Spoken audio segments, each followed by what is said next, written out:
Hey guys, what's up? This is ManorBoy16, and today I got a pretty cool little toy to show you. This is my homemade brushless, cordless electric lawn tractor. So what this is it's a Ryobi 20-inch brushless 40-volt lawn mower that I got for free, and the front end of a kid's bike that I got for free. So I got the mower from a guy who I think he works for Home Depot or something like that. Home Depot or Lowe's doesn't carry Ryobi mowers. So Home Depot, he works for Home Depot, and he gets all the, I think he works in like the service department or the recall department or something like that. So whenever someone has something that's broken and they return it, they just decide, okay, we're not gonna try to fix it and then sell it again. We're just gonna get the warranty out of it or get the money back for it, and we're just gonna get rid of the broken unit. So what he does is he takes the ones that are broken and he determines if he wants to fix them or not. He keeps the ones that are broken, and then he either gives the ones that are broken away, or he fixes them himself, and the ones that he can't fix he gives away. So that's where I got this one. This one had a broken handle, where this one has that new Smart Trek technology, which I absolutely think is so stupid for something like this, where the harder you push on the handle, the faster the self-propulsion goes, because this is a self-propelled mower. The problem with this is that these are so light that the amount of force you have to use to push that handle down is enough to move the mower. So literally, you're not getting any assistance from the motor. So it's completely and utterly pointless. That's why I have the older version of the mower, and I absolutely love it. I use it around my tiny house and stuff like that, because I don't really care to drive the zero turn too much, because it's just loud and all that stuff. So I really don't like loud stuff, but this works good for that. But anyway, so what I had to do was this kid's bike. I had to build a bracket for it to go down to the mower, and the way I had it have it hooked up to the mower is, if we tilt it up here, it's literally welded, and then it has two bolts going up into the plastic, so it kind of supports the mower, and it's just welded with all this stuff. And yes, I know those welds look like crap, but I have a Harbor Freight welder, so you'll forgive me for my welds looking like a child did them. They're pretty good though, actually. They hold up. They hold up well. I haven't had a weld break on me, except for up here, which that was when I was in the testing phase of it, and just to seeing if it was going to work and all that stuff. It broke that weld, but I welded it the whole way around, and it seems to be holding up good.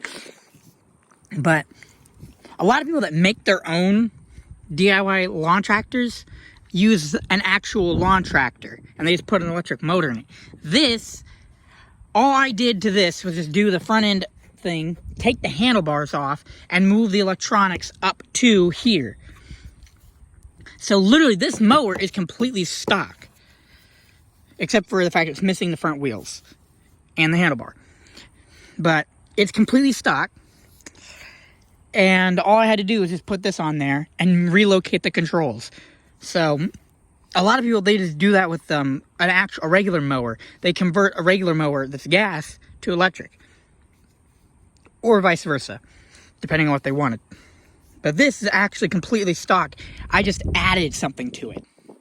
So, but the nice thing is that this thing literally is almost like it's made to be sat on, because you just put the pillow back here, put this back here, and then I just sit on it, and I can drive, and the batteries are right in front of me, and then I have the controls up here. So this is another thing I kind of don't like about this mower, is that they have an induction loop here that you have to have a piece of metal. So you either have to have the mulching plug, which goes here, or a bag in order for it to work, which is really annoying. And if you don't have anything there, it won't work. And this mower does not have a side discharge. So what I wanted to do was just make it so it spit out the back, but I had to put in something in here so that way it would work. So I JB welded a piece of, I don't even know what this is, but I think it was like a screwdriver or something. I JB welded that in there so that way it's always able to work. So now it just spits it up the back instead of out of the side, all that stuff. So it works like that. And of course, this one has the space for the 2 big batteries, which honestly, what I might do is I'm going to probably build a battery for this, because I have the 6 amp hour batteries for this, and they're fine, but you can't really do a whole lot with them, especially if you're riding it like a lawn tractor. So I'm going to eventually build or buy a big 36 volt battery to go in here and just cut that divider. There's just a piece of plastic, literally. So cut that divider and then have a nice big battery in here, and then have a true electric lawn tractor. But we can go ahead and give it a ride. For the time being, I can actually use this compartment to store my drink, which I forgot I had in my pocket, but go ahead and put that in there. So kind of nice. Has a drink holder or a little cubby for stuff up front, because I mean there's so much space where the batteries are, but this still has the adjustable height. And the way I did it for the front is I used the pieces of arm rests from a mobility scooter or power chair, and I just welded them on there, and I kept the height adjustment for like the foot plate. I use that as my adjustment for height up front. So it works that way. And how I control everything else is this toggle switch here is for my, so it's a 2-position switch or 3-position switch. So right now it's in the off position. That is, when it's in 1, that is the electric drive. So it'll drive. And then in 2 is when it'll engage the blades. And then over here, this is a momentary stop switch, or like a pause switch. So whenever I want to stop whenever I want to stop mowing or stop moving, I just push that temporarily and then let off whenever I want to go again. And then this just lets me select it on and off. So this is the speed control. It's in that handle.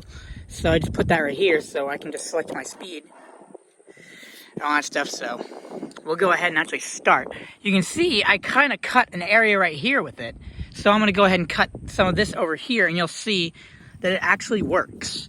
So we'll go ahead and get mowing here and then turn on the blade.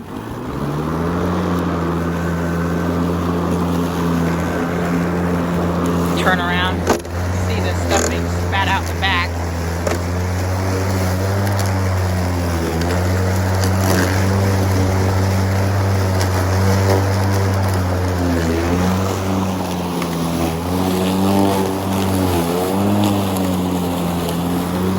We're going to go ahead and continue mowing this area that I was originally working on mowing. You can see it can handle quite a lot of thick grass. And if it gets stuck like this, nice thing about it is I can push up on the front handlebar and it lifts the front end up temporarily in order to let me be able to move properly again. So I apologize for shakiness. I don't have very good control with one hand, so, but you can see we're mowing. Let's see where it's spitting it out there.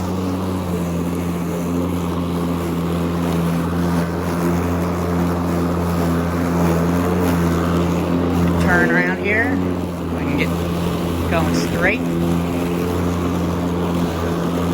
Let's take care of this patch here.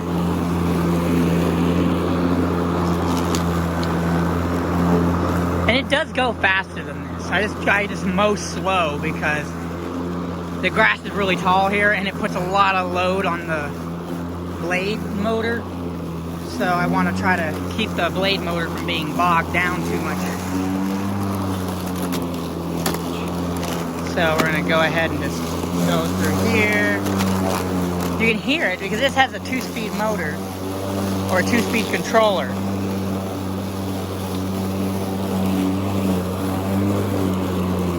So you can hear it going up and down in speed to adjust for load.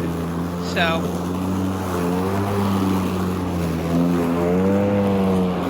come on, there we go. Got stuck there for a second. Because I am in a fairly low setting.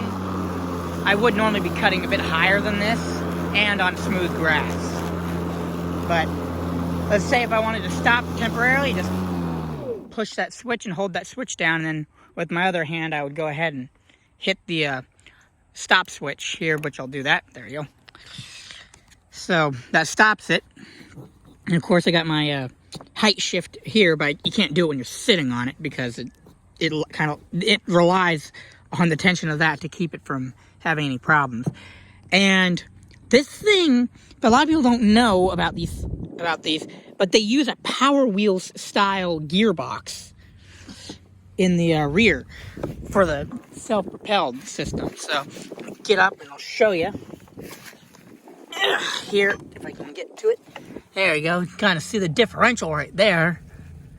And the motor for it is up on top of it. It's kind of like a piggyback kind of thing, but there's the differential and the motor. So it's literally a Power Wheels powertrain that runs these things. And those Power Wheels, they can handle a bit of weight. This thing was able to carry my brother's friend who weighs like 200 plus pounds. And the self-propulsion motor had no problem. The thing that had the problem was this. It bent the handle, or it bent this shift knob, so it wasn't working properly. So it actually bent that because he weighed too much, but the motor had no problem. So these things have powerful motors for being so lightweight. So that's why it's able to carry me around. But I wanted to show you guys this because honestly, I've never seen someone build a electric lawn tractor this small. Like, this is so small it can fit through any regular door with no problem. I wish I had this when we lived in our old house because I had to mow the yard, and our yard was big enough where you wanted a riding mower. But it was so inconvenient to have something like that because you had a lot of trees and all that stuff you had to get through. Plus, we didn't have the storage for it. So, and we had a back gate that we'd have to go through. So, but this would have been perfect for that. But anyways, I wanted to show you guys this so that way if you guys have any idea of wanting to make something like this for yourself, you can, because these are very easy to work on, these mowers. Very easy to work on. If you know what you're doing, at least. But they make a very good platform for making your own stuff. But anyways, I wanted to show you guys this, so please don't forget to comment, like, and subscribe, and I will see you guys later. Stay cool, YouTube. Bye.